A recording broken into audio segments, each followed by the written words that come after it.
ನಮಸ್ತೆ ಸ್ನೇಹಿತರೆ.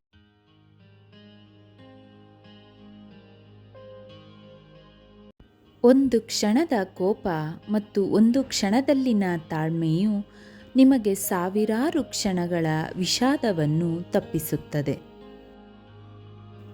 ಎಂದಿಗೂ ಸದೃಢರಾಗಿರಿ, ಏಕೆಂದರೆ ಸಮಸ್ಯೆಗಳು ಶಾಶ್ವತವಲ್ಲ. ಈಗ ಬಿರುಗಾಳಿ ಇರಬಹುದು, ಆದರೆ ಮಳೆ ಸತತವಾಗಿ ಸುರಿಯುವುದಿಲ್ಲ. ಯಾರಿಗೂ ನಿಮಗಾಗಿ ಸಮಯ ಮೀಸಲಿಡಿ ಎಂದು ಒತ್ತಾಯಿಸಬೇಡಿ. ಅವರಿಗೆ ನಿಜವಾಗಿಯೂ ಬಯಸಿದರೆ ಎಷ್ಟೇ ಕೆಲಸವಿದ್ದರೂ ನಿಮಗೆ ಸಮಯ ನೀಡುತ್ತಾರೆ.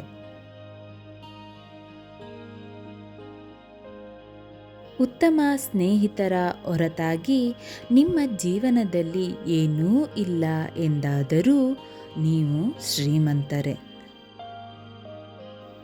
ನಿಮ್ಮನ್ನು ದ್ವೇಷಿಸುವವರನ್ನು ಮರೆತು ಬಿಡಿ, ಆದರೆ ಪ್ರತಿನಿತ್ಯ ನಿಮ್ಮನ್ನು ಪ್ರೀತಿಸುವವರನ್ನು ಎಂದಿಗೂ ಮರೆಯಬೇಡಿ.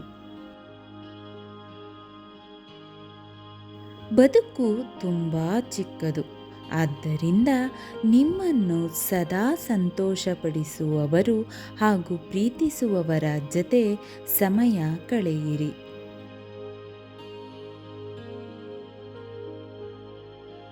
ನಿಮ್ಮತನ ಹಾಗೂ ವ್ಯಕ್ತಿತ್ವವನ್ನು ಬದಲಾಯಿಸದೆ ನಿಮ್ಮನ್ನು ಮತ್ತಷ್ಟು ಉತ್ತಮ ವ್ಯಕ್ತಿಯನ್ನಾಗಿ ಮಾಡುವುದೇ ನಿಜವಾದ ಪ್ರೀತಿ.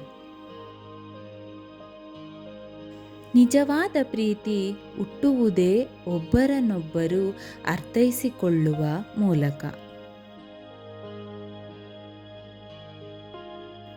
ಯಾರ ಮೇಲೂ ಸೇಡು ತೀರಿಸಿಕೊಳ್ಳಬೇಡಿ, ಅವರ ಕರ್ಮವೇ ಅವರನ್ನು ನೋಡಿಕೊಳ್ಳುತ್ತದೆ. ಕ್ಷಮೆಗೆ ಅರ್ಹರಲ್ಲದೆ ಇದ್ದರೂ ಅವರನ್ನು ಕ್ಷಮಿಸಿ. ಕೋಪವನ್ನು ಹಿಡಿದಿಟ್ಟುಕೊಳ್ಳುವುದರಿಂದ ನಿಮಗೆ ತೊಂದರೆಯೇ ಹೊರತು ಅವರಿಗಲ್ಲ.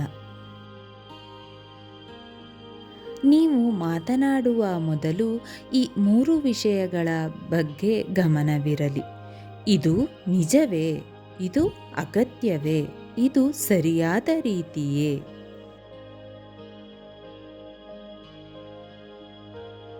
ಜೀವನದಲ್ಲಿ ನಿಜವಾದ ವೈಫಲ್ಯವೆಂದರೆ ನಿಮ್ಮ ಆತ್ಮೀಯರ ಬಳಿಯೇ ನೀವು ಸತ್ಯವಾಗಿ ಇಲ್ಲದಿರುವುದು.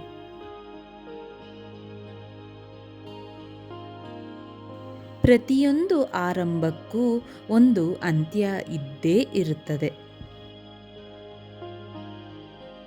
ಜೀವನ ಅನಿಶ್ಚಿತವಾಗಿದೆ, ಆದರೆ ಸಾವು ನಿಶ್ಚಿತ.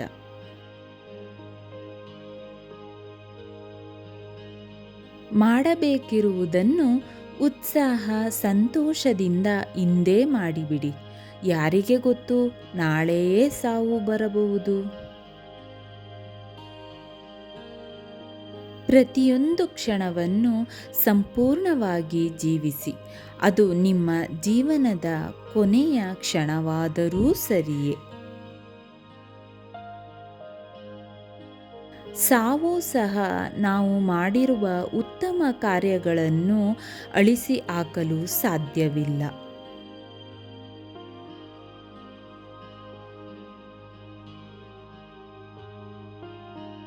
ಸಾವಿರ ಯುದ್ಧಗಳನ್ನು ಗೆಲ್ಲುವುದಕ್ಕಿಂತ ನಿಮ್ಮನ್ನು ನೀವು ಗೆಲ್ಲುವುದು ಉತ್ತಮವಾಗಿದೆ.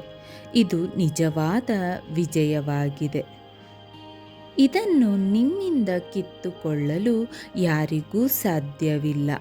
ನೀವು ಖುಷಿಯಾಗಿರಬೇಕು ಎಂದುಕೊಳ್ಳುವ ತನಕ ನೀವು ಖುಷಿಯಾಗಿರಲಾರಿರಿ.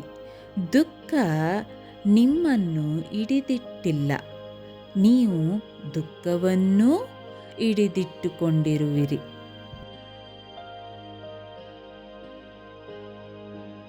ನೀವು ಮೊದಲು ಕ್ಷಮೆ ಕೇಳಿದರೆ ಸಾಹಸಿಯಾಗುತ್ತೀರಿ, ಕ್ಷಮಿಸಿದರೆ ಬಲಿಷ್ಠರಾಗುತ್ತೀರಿ, ಮರೆತರೆ ಸಂತೋಷವಾಗಿರುತ್ತೀರಿ.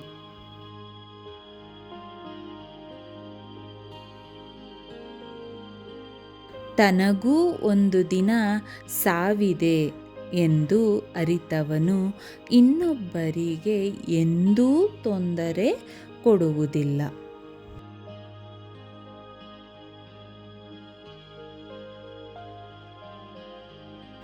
ನಿಜವಾದ ಸಂಬಂಧ ಹೃದಯದಿಂದ ಆಗಬೇಕೇ ಹೊರತು ಅವಶ್ಯಕತೆಗಳಿಂದಲ್ಲ.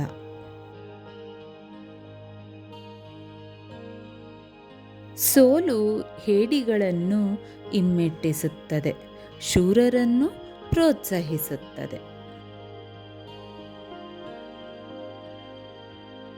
ಸಾಗರದ ಅಲೆಗಳು ಎಷ್ಟೇ ಜೋರಾಗಿ ಸದ್ದು ಮಾಡಿದರೂ ಸಾಗರದ ತಳ ಯಾವಾಗಲೂ ಪ್ರಶಾಂತವಾಗಿರುತ್ತದೆ. ಮನುಷ್ಯನ ಸ್ವಭಾವವೇ ಹಾಗೆ. ತಪ್ಪು ತಮ್ಮದಾದರೆ ವಕೀಲರಾಗುತ್ತಾರೆ, ತಪ್ಪು ಬೇರೆಯವರದಾದರೆ ನ್ಯಾಯಾಧೀಶರಾಗುತ್ತಾರೆ.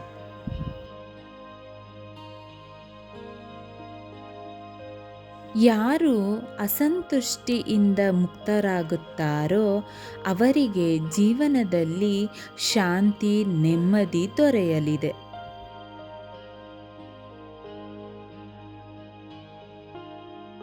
ನಿಮ್ಮನ್ನು ನೀವು ಪ್ರೀತಿಸಿಕೊಳ್ಳಿ, ಇಲ್ಲವಾದರೆ ನೀವು ಯಾರನ್ನೂ ಪ್ರೀತಿಸಲಾರಿರಿ.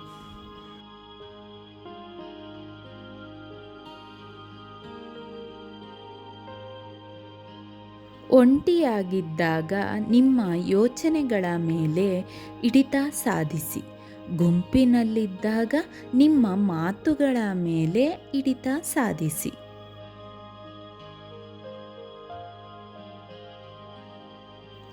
ನೀವು ತಪ್ಪು ಮಾಡಿದಾಗ ಅದನ್ನು ಒಪ್ಪಿಕೊಳ್ಳಿ, ನೀವು ಸರಿಯಾಗಿದ್ದಾಗ ಸುಮ್ಮನಿರಿ.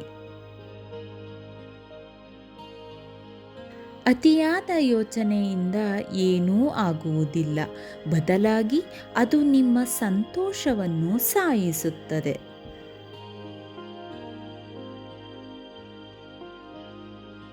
ಪ್ರತಿದಿನ ಬೆಳಗ್ಗೆ ನಾವು ಮತ್ತೆ ಜನಿಸುತ್ತೇವೆ. ಇಂದು ನಾವು ಏನು ಮಾಡುತ್ತೇವೆ ಎಂಬುದು ಮುಖ್ಯವಾಗುತ್ತದೆ.